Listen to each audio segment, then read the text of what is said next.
On Authorship and Style. Essays of Schopenhauer. Arthur Schopenhauer. Narrated by Skeptical Waves. There are, first of all, two kinds of authors, those who write for the subject's sake, and those who write for writing's sake. The first kind have had thoughts or experiences which seem to them worth communicating, while the second kind need money and consequently write for money. They think in order to write, and they may be recognized by their spinning out their thoughts to the greatest possible length, and also by the way they work out their thoughts, which are half true, perverse, forced, and vacillating, then also by their love of evasion, so that they may seem what they are not, and this is why their writing is lacking in definiteness and clearness. Consequently, it is soon recognized that they write for the sake of filling up the paper, and this is the case sometimes with the best authors, for example, in parts of Lessing's Dramaturgie, and even in many of Jean Paul's romances. As soon as this is perceived, the book should be thrown away, for time is precious. As a matter of fact, the author is cheating the reader as soon as he writes for the sake of filling up paper, because his pretext for writing is that he has something to impart. Writing for money and preservation of copyright are, at bottom, the ruin of literature. It is only the man who writes absolutely for the sake of the subject that writes anything worth writing. What an inestimable advantage it would be, if, in every branch of literature, there existed only a few but excellent books. This can never come to pass so long as money is to be made by writing. It seems as if money lay under a curse, for every author deteriorates directly he writes in any way for the sake of money. The best works of great men all come from the time when they had to write either for nothing or for very little pay. This is confirmed by the Spanish proverb, honra y provecho no caben en un saco, honor and money are not to be found in the same purse. The deplorable condition of the literature of today, both in Germany and other countries, is due to the fact that books are written for the sake of earning money. Everyone who is in want of money sits down and writes a book, and the public is stupid enough to buy it. The secondary effect of this is the ruin of language. A great number of bad authors eke out their existence entirely by the foolishness of the public, which only will read what has just been printed. I refer to journalists, who have been appropriately so called. In other words, it would be day laborer. Again, it may be said that there are three kinds of authors. In the first place, there are those who write without thinking. They write from memory, from reminiscences, or even direct from other people's books. This class is the most numerous. In the second, those who think whilst they are writing. They think in order to write, and they are numerous. In the third place, there are those who have thought before they begin to write. They write solely because they have thought, and they are rare. Authors of the second class, who postpone their thinking until they begin to write, are like a sportsman who goes out at random. He is not likely to bring home very much. While the writing of an author of the third, the rare class, is like a chase where the game has been captured beforehand and cooped up in some enclosure from which it is afterwards set free, so many at a time, into another enclosure, where it is not possible for it to escape, and the sportsman has now nothing to do but to aim and fire, that is to say, put his thoughts on paper. This is the kind of sport which yields something. But although the number of those authors who really and seriously think before they write is small, only extremely few of them think about the subject itself. The rest think only about the books written on this subject, and what has been said by others upon it. In order to think, they must have the more direct and powerful incentive of other people's thoughts. These become their next theme, and therefore they always remain under their influence and are never, strictly speaking, original. On the contrary, the former are roused to thought through the subject itself, hence their thinking is directed immediately to it. It is only among them that we find the authors whose names become immortal. Let it be understood that I am speaking here of writers of the higher branches of literature, and not of writers on the method of distilling brandy. It is only the writer who takes the material on which he writes direct out of his own head that is worth reading. Book manufacturers, compilers, and the ordinary history writers, and others like them, take their material straight out of books. It passes into their fingers without its having paid transit duty or undergone inspection when it was in their heads, to say nothing of elaboration. How learned many a man would be if he knew everything that was in his own books. Hence their talk is often of such a vague nature that one racks one's brains in vain to understand of what they are really thinking. They are not thinking at all. The book from which they copy is sometimes composed in the same way, so that writing of this kind is like a plaster cast of a cast of a cast, and so on, until finally all that is left is a scarcely recognizable outline of the face of Antinous. Therefore, compilations should be read as seldom as possible. It is difficult to avoid them entirely, since compendia, which contain in a small space knowledge that has been collected in the course of several centuries, are included in compilations. No greater mistake can be made than to imagine that what has been written latest is always the more correct, that what is written later on is an improvement on what was written previously, and that every change means progress. Men who think and have correct judgment, and people who treat their subject earnestly, are all exceptions only. Vermin is the rule everywhere in the world. It is always at hand and busily engaged in trying to improve in its own way upon the mature deliberations of the thinkers. So that if a man wishes to improve himself in any subject, he must guard against immediately seizing the newest books written upon it, in the assumption that science is always advancing and that the older books have been made use of in the compiling of the new. They have, it is true, been used, but how? The writer often does not thoroughly understand the old books. He will, at the same time, not use their exact words, so that the result is he spoils and bungles what has been said in a much better and clearer way by the old writers, since they wrote from their own lively knowledge of the subject. He often leaves out the best things they have written, their most striking elucidations of the matter, their happiest remarks, because he does not recognize their value or feel how pregnant they are. It is only what is stupid and shallow that appeals to him. An old and excellent book is frequently shelved for new and bad ones, which, written for the sake of money, wear a pretentious air and are much eulogized by the author's friends. In science, a man who wishes to distinguish himself brings something new to market. This frequently consists in his denouncing some principle that has been previously held as correct, so that he may establish a wrong one of his own. Sometimes his attempt is successful for a short time, when a return is made to the old and correct doctrine. These innovators are serious about nothing else in the world than their own priceless person, and it is this that they wish to make its mark. They bring this quickly about by beginning a paradox. The sterility of their own heads suggests their taking the path of negation, and truths that have long been recognized are now denied. For instance, the vital power, the sympathetic nervous system, generatio equivoca, Bichat's distinction between the working of the passions and the working of intelligence, or they return to crass atomism, etc., etc. Hence the course of science is often retrogressive. To this class of writers belong also those translators who, besides translating their author, at the same time correct and alter him, a thing that always seems to me impertinent. Write books yourself which are worth translating and leave the books of other people as they are. One should read, if it is possible, the real authors, the founders and discoverers of things, or at any rate the recognized great masters in every branch of learning, and buy second-hand books rather than read their contents in new ones. It is true that it is easy to find something to add, therefore a man, after having studied the principles of his subject, will have to make himself acquainted with the more recent information written upon it. In general, the following rule holds good here as elsewhere, namely, what is new is seldom good, because a good thing is only new for a short time. What the address is to a letter, the title should be to a book, that is, its immediate aim should be to bring the book to that part of the public that will be interested in its contents. Therefore, the title should be effective, and since it is essentially short, it should be concise, laconic, pregnant, and if possible express the contents in a word.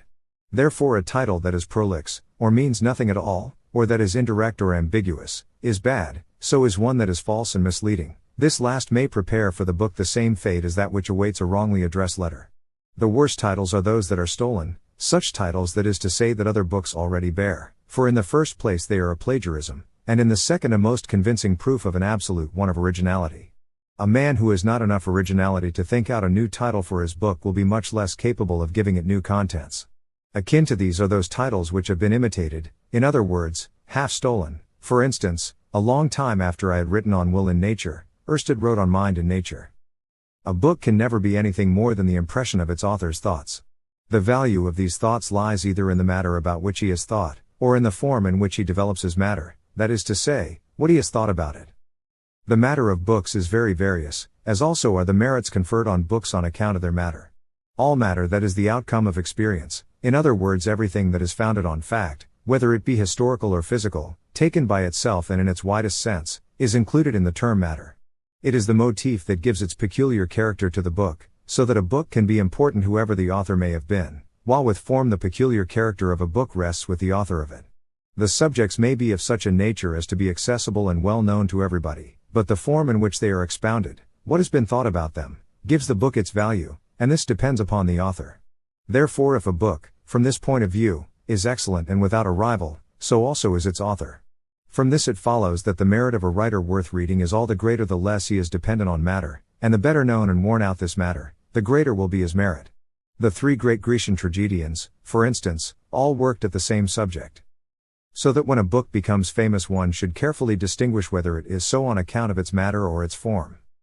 Quite ordinary and shallow men are able to produce books of very great importance because of their matter, which was accessible to them alone.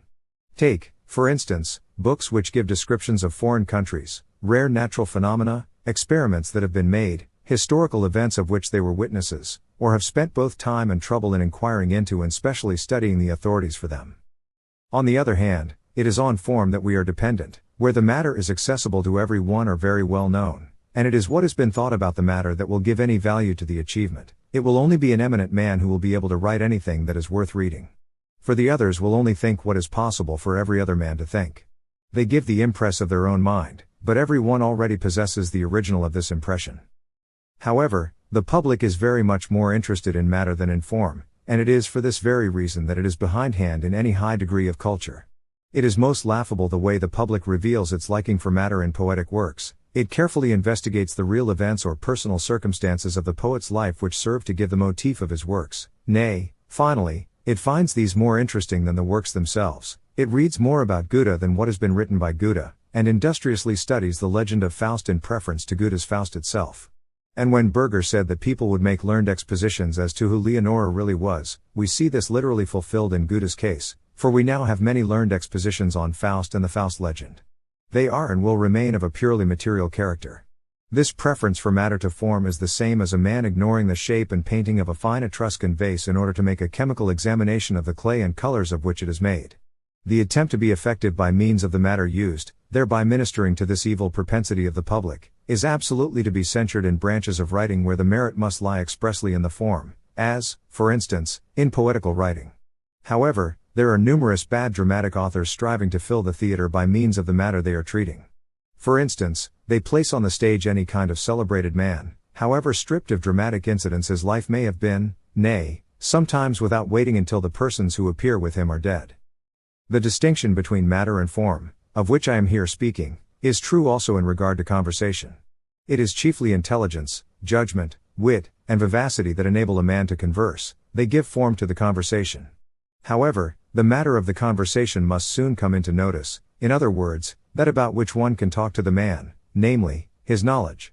If this is very small, it will only be his possessing the above-named formal qualities in a quite exceptionally high degree that will make his conversation of any value, for his matter will be restricted to things concerning humanity and nature, which are known generally. It is just the reverse if a man is wanting in these formal qualities, but has, on the other hand, knowledge of such a kind that it lends value to his conversation. This value, however, will then entirely rest on the matter of his conversation, for, according to the Spanish proverb, the fool knows more in his house than the wise in the Aegina. A thought only really lives until it has reached the boundary line of words. It then becomes petrified and dies immediately. Yet it is as everlasting as the fossilized animals and plants of former ages. Its existence, which is really momentary, may be compared to a crystal the instant it becomes crystallized. As soon as a thought has found words, it no longer exists in us or is serious in its deepest sense. When it begins to exist for others, it ceases to live in us, just as a child frees itself from its mother when it comes into existence. The poet has also said, "You don't have to confuse me by contradicting me. As soon as you speak, you start to err." The pen is to thought what the stick is to walking, but one walks most easily without a stick, and thinks most perfectly when no pen is at hand. It is only when a man begins to get old that he likes to make use of a stick and his pen. A hypothesis that has once gained a position in the mind, or been born in it, leads a life resembling that of an organism, in so far as it receives from the outer world matter only that is advantageous and homogeneous to it. On the other hand, matter that is harmful and heterogeneous to it is either rejected, or if it must be received, cast off again entirely. Abstract and indefinite terms should be employed in satire only as they are in algebra, in place of concrete and specified quantities. Moreover, it should be used as sparingly as the dissecting knife on the body of a living man. At the risk of forfeiting his life, it is an unsafe experiment. For a work to become immortal, it must possess so many excellences that it will not be easy to find a man who understands and values them all, so that there will be in all ages men who recognize and appreciate some of these excellences. By this means the credit of the work will be retained throughout the long course of centuries and ever-changing interests, for, as it is appreciated first in this sense, then in that, the interest is never exhausted. An author like this, in other words, an author who has a claim to live on in posterity, can only be a man who seeks in vain his like among his contemporaries over the wide world, his marked distinction making him a striking contrast to everyone else.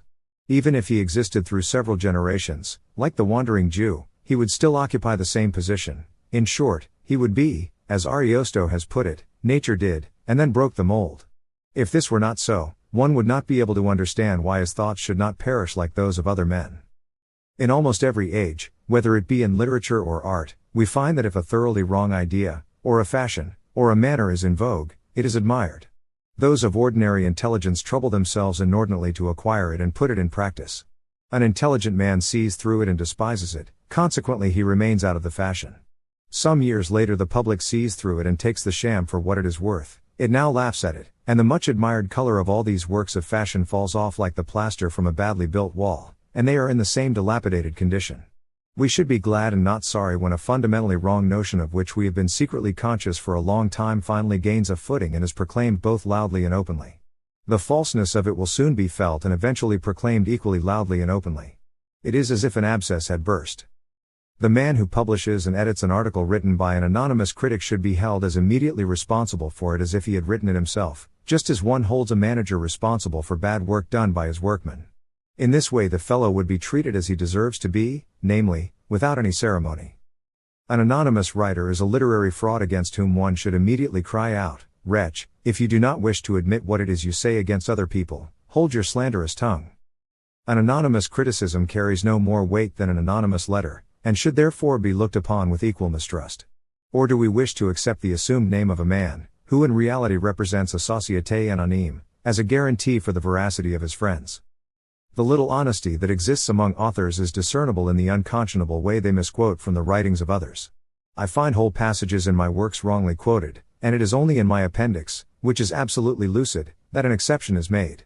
The misquotation is frequently due to carelessness. The pen of such people has been used to write down such trivial and banal phrases that it goes on writing them out of force of habit. Sometimes the misquotation is due to impertinence on the part of someone who wants to improve upon my work, but a bad motive only too often prompts the misquotation. It is then horrid baseness and roguery, and, like a man who commits forgery, he loses the character for being an honest man forever. Style is the physiognomy of the mind. It is a more reliable key to character than the physiognomy of the body. To imitate another person's style is like wearing a mask. However fine the mask, it soon becomes insipid and intolerable because it is without life, so that even the ugliest living face is better. Therefore authors who write in Latin and imitate the style of the old writers essentially wear a mask. One certainly hears what they say, but one cannot watch their physiognomy, that is to say their style.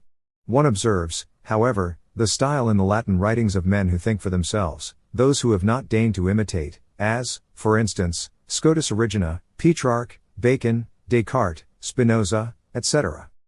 Affectation in style is like making grimaces. The language in which a man writes is the physiognomy of his nation. It establishes a great many differences, beginning from the language of the Greeks down to that of the Caribbean islanders. We should seek for the faults in the style of another author's works, so that we may avoid committing the same in our own. In order to get a provisional estimate of the value of an author's productions, it is not exactly necessary to know the matter on which he has thought or what it is he has thought about it. This would compel one to read the whole of his works, but it will be sufficient to know how he has thought. His style is an exact expression of how he has thought, of the essential state and general quality of his thoughts. It shows the formal nature, which must always remain the same, of all the thoughts of a man, whatever the subject on which he has thought or what it is he has said about it. It is the dough out of which all his ideas are kneaded, however various they may be. When Eulenspiegel was asked by a man how long he would have to walk before reaching the next place, and gave the apparently absurd answer walk, his intention was to judge from the man's walking how far he would go in a given time. And so it is when I have read a few pages of an author, I know about how far he can help me. In the secret consciousness that this is the condition of things, every mediocre writer tries to mask his own natural style. This instantly necessitates his giving up all idea of being naive, a privilege which belongs to superior minds sensible of their superiority, and therefore sure of themselves. For instance, it is absolutely impossible for men of ordinary intelligence to make up their minds to write as they think. They resent the idea of their work looking too simple. It would always be of some value, however, if they would only go honestly to work and in a simple way express the few and ordinary ideas they have really thought. They would be readable and even instructive in their own sphere. But instead of that they try to appear to have thought much more deeply than is the case. The result is, they put what they have to say into forced and involved language, create new words and prolix periods which go round the thought and cover it up. They hesitate between the two attempts of communicating the thought and of concealing it. They want to make it look grand so that it has the appearance of being learned and profound, thereby giving one the idea that there is much more in it than one perceives at the moment. Accordingly, they sometimes put down their thoughts in bits, in short, equivocal, and paradoxical sentences which appear to mean much more than they say, A splendid example of this kind of writing is furnished by Schelling's treatises on natural philosophy. Sometimes they express their thoughts in a crowd of words in the most intolerable diffuseness, as if it were necessary to make a sensation in order to make the profound meaning of their phrases intelligible. While it is quite a simple idea if not a trivial one, examples without number are supplied in Fichte's popular works and in the philosophical pamphlets of 100 other miserable blockheads that are not worth mentioning, or else they endeavor to use a certain style in writing which it has pleased them to adopt, for example, a style that is so thoroughly catexakeu profound and scientific, where one is tortured to death by the narcotic effect of long-spun periods that are void of all thought. Examples of this are specially supplied by those most impertinent of all mortals, the Hegelians in their Hegel newspaper commonly known as Yearbook of the Scientific Literature, or again, they aim at an intellectual style where it seems then as if they wish to go crazy, and so on. All such efforts whereby they try to postpone the Nascatur ridiculous mouse, the birth of the ridiculous mouse, make it frequently difficult to understand what they really mean. Moreover, they write down words, nay, whole periods, which mean nothing in themselves, in the hope, however, that someone else will understand something from them. Nothing else is at the bottom of all such endeavors but the inexhaustible attempt which is always venturing on new paths, to sell words for thoughts, and by means of new expressions, or expressions used in a new sense, turns of phrases and combinations of all kinds, to produce the appearance of intellect in order to compensate for the want of it which is so painfully felt. It is amusing to see how, with this aim in view, first this mannerism and then that is tried, these they intend to represent the mask of intellect. This mask may possibly deceive the inexperienced for a while, until it is recognized as being nothing but a dead mask, when it is laughed at and exchanged for another. We find a writer of this kind sometimes writing in a dithyrambic style, as if he were intoxicated, at other times, nay, on the very next page, he will be high-sounding, severe, and deeply learned, prolix to the last degree of dullness, and cutting everything very small, like the late Christian Wolfe, only in a modern garment. The mask of unintelligibility holds out the longest. This is only in Germany, however, where it was introduced by Fichte, perfected by Schelling, and attained its highest climax finally in Hegel, always with the happiest results. And yet nothing is easier than to write so that no one can understand. On the other hand, nothing is more difficult than to express learned ideas so that every one must understand them. All the arts I have cited above are superfluous if the writer really possesses any intellect, for it allows a man to show himself as he is and verifies for all time what Horace said, to write correctly is to be both the source and the fountain.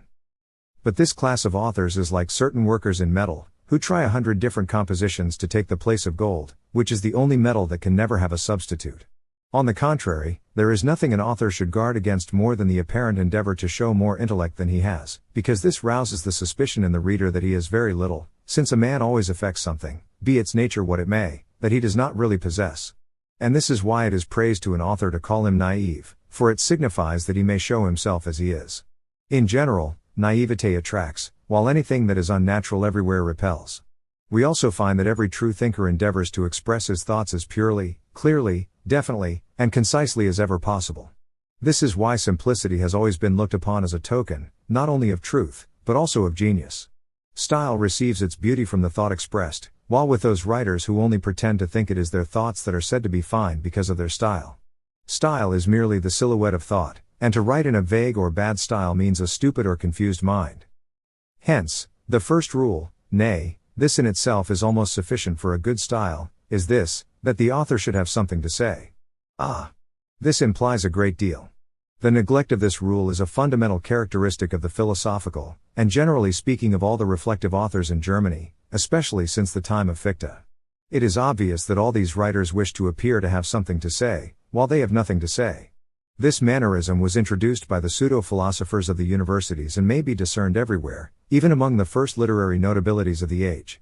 It is the mother of that forced and vague style which seems to have two, nay, many meanings, as well as of that prolix and ponderous style, le style empecé, and of that no less useless bombastic style, and finally of that mode of concealing the most awful poverty of thought under a babble of inexhaustible chatter that resembles a clacking mill and is just as stupefying. One may read for hours together without getting hold of a single clearly defined and definite idea.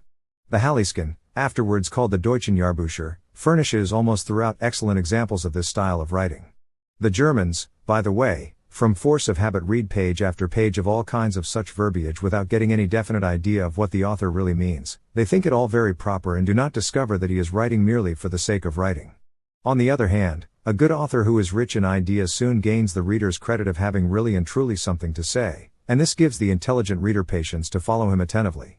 An author of this kind will always express himself in the simplest and most direct manner, for the very reason that he really has something to say, because he wishes to awaken in the reader the same idea he has in his own mind and no other. Accordingly, he will be able to say with Boileau, "My thought in broad daylight everywhere offers itself and exposes itself, and my verse, good or bad, always says something." While of those previously described writers it may be said, in the words of the same poet, "and who talk a lot never say anything." It is also a characteristic of such writers to avoid, if it is possible, expressing themselves definitely, so that they may be always able in case of need to get out of a difficulty. This is why they always choose the more abstract expressions, while people of intellect choose the more concrete, because the latter bring the matter closer to view, which is the source of all evidence. This preference for abstract expressions may be confirmed by numerous examples. A especially ridiculous example is the following. Throughout German literature of the last 10 years we find to condition almost everywhere used in place of to cause or to effect. Since it is more abstract and indefinite, it says less than it implies, and consequently leaves a little back door open to please those whose secret consciousness of their own incapacity inspires them with a continual fear of all definite expressions. While with other people it is merely the effect of that national tendency to immediately imitate everything that is stupid in literature and wicked in life, this is shown in either case by the quick way in which it spreads. The Englishman depends on his own judgment both in what he writes and what he does, but this applies less to the German than to any other nation. In consequence of the state of things referred to, the words to cause and to effect have almost entirely disappeared from the literature of the last 10 years, and people everywhere talk of to condition. The fact is worth mentioning because it is characteristically ridiculous.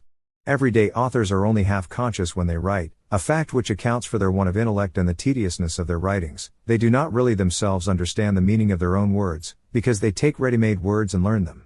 Hence they combine whole phrases more than words, phrases banalis. This accounts for that obviously characteristic want of clearly defined thought. In fact, they lack the die that stamps their thoughts, they have no clear thought of their own. In place of it we find an indefinite, obscure interweaving of words, current phrases, worn-out terms of speech, and fashionable expressions. The result is that their foggy kind of writing is like print that has been done with old type. On the other hand, intelligent people really speak to us in their writings, and this is why they are able to both move and entertain us. It is only intelligent writers who place individual words together with a full consciousness of their use and select them with deliberation. Hence their style of writing bears the same relation to that of those authors described above, as a picture that is really painted does to one that has been executed with stencil. In the first instance every word, just as every stroke of the brush, has some special significance, while in the other everything is done mechanically. The same distinction may be observed in music.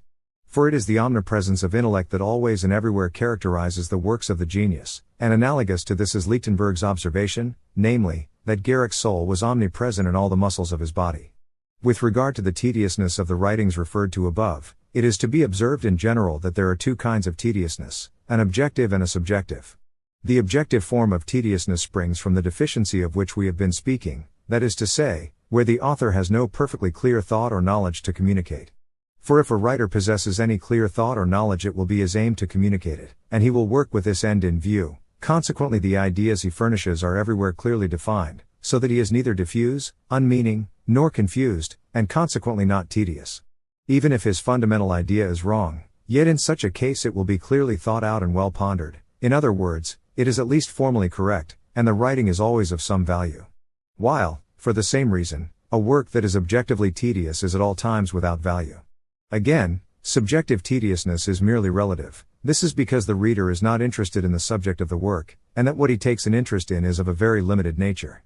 The most excellent work may therefore be tedious subjectively to this or that person, just as, vice versa, the worst work may be subjectively diverting to this or that person, because he is interested in either the subject or the writer of the book.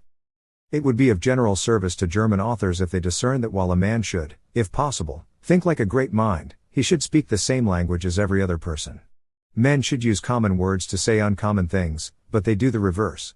We find them trying to envelop trivial ideas in grand words and to dress their very ordinary thoughts in the most extraordinary expressions and the most outlandish, artificial, and rarest phrases. Their sentences perpetually stalk about on stilts. With regard to their delight in bombast, and to their writing generally in a grand, puffed up, unreal, hyperbolical, and acrobatic style, their prototype is Pistol, who was once impatiently requested by Falstaff, his friend, to say what you have to say, like a man of this world. There is no expression in the German language exactly corresponding to style emphasis, but the thing itself is all the more prevalent. When combined with unnaturalness, it is in works what affected gravity, grandness, and unnaturalness are in social intercourse, and it is just as intolerable. Poverty of intellect is fond of wearing this dress, just as stupid people in everyday life are fond of assuming gravity and formality. A man who writes in this prezio style is like a person who dresses himself up to avoid being mistaken for or confounded with the mob, a danger which a gentleman, even in his worst clothes, does not run. Hence, just as a plebeian is recognized by a certain display in his dress and his tire etc. Pingles, so is an ordinary writer recognized by his style. If a man has something to say that is worth saying, he need not envelop it in affected expressions, involved phrases, and enigmatical innuendos, but he may rest assured that by expressing himself in a simple, clear, and naive manner he will not fail to produce the right effect. A man who makes use of such artifices as have been alluded to betrays his poverty of ideas, mind, and knowledge. Nevertheless, it is a mistake to attempt to write exactly as one speaks. Every style of writing should bear a certain trace of relationship with the monumental style, which is, indeed, the ancestor of all styles, so that to write as one speaks is just as faulty as to do the reverse, that is to say, to try and speak as one writes. This makes the author pedantic, and at the same time difficult to understand. Obscurity and vagueness of expression are at all times and everywhere a very bad sign. In 99 cases out of 100 they arise from vagueness of thought, which, in its turn, is almost always fundamentally discordant, inconsistent, and therefore wrong. When a right thought springs up in the mind, it strives after clearness of expression, and it soon attains it, for clear thought easily finds its appropriate expression. A man who is capable of thinking can express himself at all times in clear, comprehensible, and unambiguous words. Those writers who construct difficult, obscure, involved, and ambiguous phrases most certainly do not rightly know what it is they wish to say, they have only a dull consciousness of it, which is still struggling to put itself into thought. They also often wish to conceal from themselves and other people that in reality they have nothing to say. Like Fichte, Schelling, and Hegel, they wish to appear to know what they do not know, to think what they do not think, and to say what they do not say. Will a man, then, who has something real to impart endeavor to say it in a clear or an indistinct way? Quintilian has already said, it usually happens that they are easier to understand and much clearer, which are also said by the most learned. Therefore it will be even darker, the worse each one is. A man's way of expressing himself should not be enigmatical, but he should know whether he has something to say or whether he has not. It is an uncertainty of expression which makes German writers so dull. The only exceptional cases are those where a man wishes to express something that is in some respect of an illicit nature. As anything that is far-fetched generally produces the reverse of what the writer has aimed at, so do words serve to make thought comprehensible, but only up to a certain point. If words are piled up beyond this point, they make the thought that is being communicated more and more obscure. To hit that point is the problem of style and a matter of discernment, for every superfluous word prevents its purpose being carried out. Voltaire means this when he says, the adjective is the enemy of the noun. But, truly, many authors try to hide their poverty of thought under a superfluity of words. Accordingly, all prolixity and all binding together of unmeaning observations that are not worth reading should be avoided. A writer must be sparing with the reader's time, concentration, and patience. In this way he makes him believe that what he has before him is worth his careful reading, and will repay the trouble he has spent upon it. It is always better to leave out something that is good than to write down something that is not worth saying. Hesiod's no more loss anyway finds its right application. In fact, not to say everything. The secret to being boring is to say it all. Therefore, if possible, the quintessence only. The chief matter only. Nothing that the reader would think for himself. The use of many words in order to express little thought is everywhere the infallible sign of mediocrity, while to clothe much thought in a few words is the infallible sign of distinguished minds. Truth that is naked is the most beautiful, and the simpler its expression the deeper is the impression it makes. This is partly because it gets unobstructed hold of the hearer's mind without his being distracted by secondary thoughts, and partly because he feels that here he is not being corrupted or deceived by the arts of rhetoric, but that the whole effect is got from the thing itself. For instance, what declamation on the emptiness of human existence could be more impressive than Job's, man, born of a woman, lives a short time, filled with many miseries, who, like a flower, comes out and is crushed, and flees like a shadow. It is for this very reason that the naive poetry of Goethe is so incomparably greater than the rhetorical of Schiller. This is also why many folk songs have so great an effect upon us. An author should guard against using all unnecessary rhetorical adornment, all useless amplification, and in general, just as in architecture he should guard against an excess of decoration, all superfluity of expression. In other words, he must aim at chastity of style. Everything that is redundant has a harmful effect. The law of simplicity and naivete applies to all fine art, for it is compatible with what is most sublime. True brevity of expression consists in a man only saying what is worth saying, while avoiding all diffuse explanations of things which every one can think out for himself. That is, it consists in his correctly distinguishing between what is necessary and what is superfluous. On the other hand, one should never sacrifice clearness, to say nothing of grammar, for the sake of being brief. To impoverish the expression of a thought, or to obscure or spoil the meaning of a period for the sake of using fewer words shows a lamentable want of judgment. And this is precisely what that false brevity nowadays in vogue is trying to do, for writers not only leave out words that are to the purpose, but even grammatical and logical essentials. Subjectivity, which is an error of style in German literature, is, through the deteriorated condition of literature and neglect of old languages, becoming more common. By subjectivity I mean when a writer thinks it sufficient for himself to know what he means and wants to say, and it is left to the reader to discover what is meant. Without troubling himself about his reader, he writes as if he were holding a monologue, whereas it should be a dialogue, and, moreover, a dialogue in which he must express himself all the more clearly as the questions of the reader cannot be heard. And it is for this very reason that style should not be subjective but objective, and for it to be objective the words must be written in such a way as to directly compel the reader to think precisely the same as the author thought. This will only be the case when the author has borne in mind that thoughts, inasmuch as they follow the law of gravity, pass more easily from head to paper than from paper to head. Therefore the journey from paper to head must be helped by every means at his command. When he does this his words have a purely objective effect, like that of a completed oil painting, while the subjective style is not much more certain in its effect than spots on the wall, and it is only the man whose fantasy is accidentally aroused by them that sees figures, other people only see blurs. The difference referred to applies to every style of writing as a whole, and it is also often met with in particular instances. For example, I read in a book that has just been published, I have not written to increase the number of existing books. This means exactly the opposite of what the writer had in view, and is nonsense into the bargain. A man who writes carelessly at once proves that he himself puts no great value on his own thoughts. For it is only by being convinced of the truth and importance of our thoughts that there arises in us the inspiration necessary for the inexhaustible patience to discover the clearest, finest, and most powerful expression for them, just as one puts holy relics or priceless works of art in silvern or golden receptacles. It was for this reason that the old writers, whose thoughts, expressed in their own words, have lasted for thousands of years and hence bear the honored title of classics, wrote with universal care. Plato, indeed, is said to have written the introduction to his Republic 7 times with different modifications. On the other hand, the Germans are conspicuous above all other nations for neglect of style in writing, as they are for neglect of dress, both kinds of slovenliness which have their source in the German national character. Just as neglect of dress betrays contempt for the society in which a man moves, so does a hasty, careless, and bad style show shocking disrespect for the reader, who then rightly punishes it by not reading the book.